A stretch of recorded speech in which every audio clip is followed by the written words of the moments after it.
Clear light, hey there, curious minds. Let's dive into something amazing, finding the light inside us. It's like a superpower waiting to be uncovered. You know that feeling when you sense there's a special light inside you? Before I started meditating, I'd catch glimpses of it now and then, like a sneak peek of something magical. Our true nature is like this super bright light, but because we're busy looking at the outside world, we miss it. Okay, think of it like this: our bodies are like super cool computers with all the right parts, hardware, cool program software, and a smart control center operating system. Imagine wanting to start a bonfire. You need fuel, right? Buddhists and dragons figured out a way to add special fuel to our inner bonfire. They use clever techniques to melt away the things that block us, like magical alchemy for our bodies and minds. Now, clear light is like our superpower essence. Over time, we start seeing this clear light, especially when we're awake. Sure, we might still have some challenges, afflictions, but we're working hard to dissolve them. The big goal: to become one with this clear light while we're alive, to be united with the universe. It's like living in perfect harmony and balance. Our lives can be pretty stressful, right? Billions of people can turn off the adrenaline faucet. They toss and turn at night. If our minds are too busy in a high beta state, we might not see this clear light. But guess what? Every night during sleep, we visit this magical light. And when it's our time to leave this world, we get to see the clear light again and return to where we came from. There are different ways to connect with and become one with this light. One of them is through the 6 yogas of Naropa. It's like building a new circuit, both in our bodies and in the magic space around us. We have to learn how to rewire from within, leaving behind our usual way of thinking. Our current state of mind won't guide us home, and our challenges don't really help us. So, what's this clear light? Picture a light that holds everything: supreme bliss, love, compassion, and all the wisdom you can imagine. This light existed even before our universe was created, and it will be there long after the universe is gone. And here's the exciting part: you're part of it. Right now, we might be stuck thinking about our small lives, but we're also part of why things get a bit chaotic on our planet. The 6 yogas of Naropa make this whole process simpler. It gives us the main things we need to become enlightened. Sure, it takes some effort, but even if you don't fully get there in this lifetime, your life will change forever. The learning journey never stops. It's like playing a video game, always moving from darkness to light. So, what level are you on? There are infinite levels, and the answer to this mystery is right inside you. Dream Yoga. Hey explorers, let's jump into the enchanting world of dreams and discover the cosmic magic that surrounds us. Imagine life as a colossal movie, and we are all part of this incredible cosmic show. Imagine looking at a huge beam of light that's like God's movie projector, creating scenes on the big screen of life, which is our consciousness. It's like the ultimate cinema experience, where the whole universe unfolds before your eyes. Now, let's take a trip to a regular movie theater. Picture yourself watching a movie on the screen, and guess what? I peeked into the magical room where the movie was being projected from. The person in charge, the projectionist, was just casually reading a book, not too bothered about the movie playing.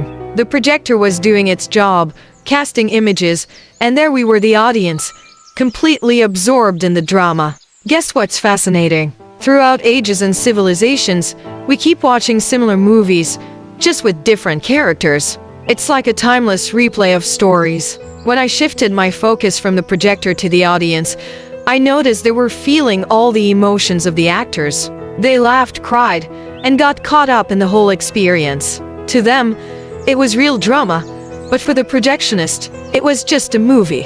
And here's the cosmic twist: God is the ultimate projectionist, creating movies of light and shadows, good and evil, with us as the audience and the actors.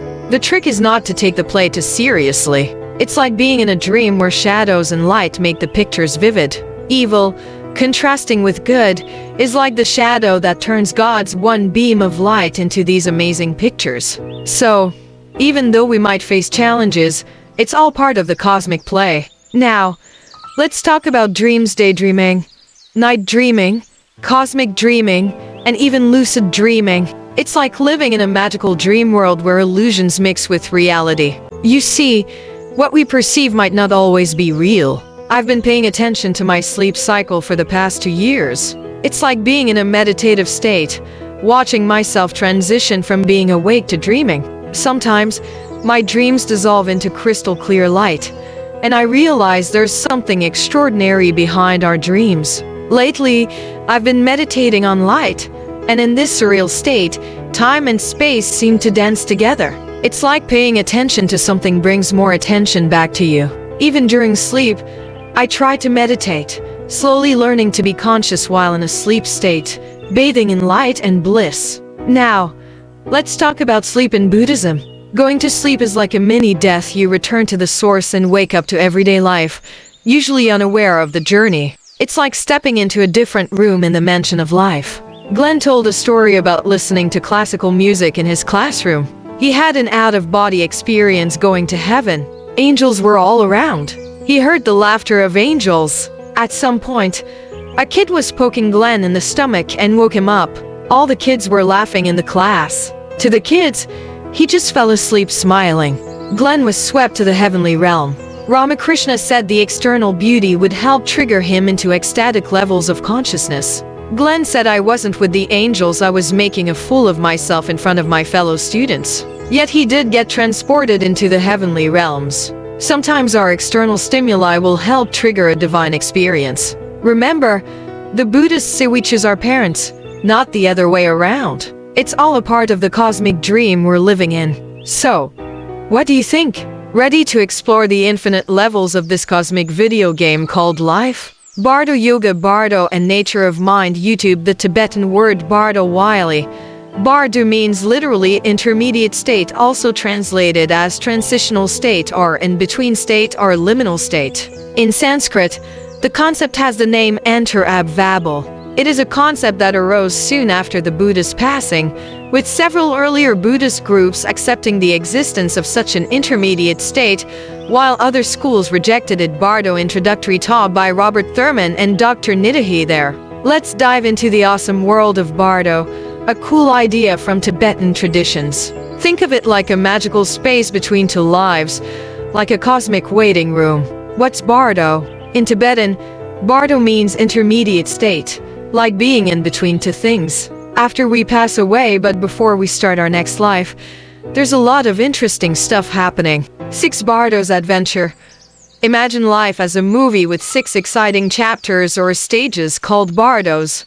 1. This life Bardo starts when we're born and goes on until we take our last breath. It's like our everyday journey. 2. Dream Bardo. Ever had cool or funny dreams? This Bardo is like a dream state where things get a bit dreamy. 3. Concentration Bardo. Meditators might experience this one. It's like a peaceful and focused state of mind. 4. Dying Bardo. Right when someone is about to leave this world. It's a unique moment. 5. Luminosity Bardo. A super bright and clear Bardo where we might see amazing things. It's like a magical light show. 6. Transmigration Bardo. This one's about moving to a new life. It's like picking a character in a game. Cool Bardo types. Kayane Bardo. It's the first Bardo, from when we're born until our last breath. Milam Bardo. This is the dream Bardo, where dreams become a special part of our journey. Samten Bardo. For meditation experts, it's like entering a calm and focused zone.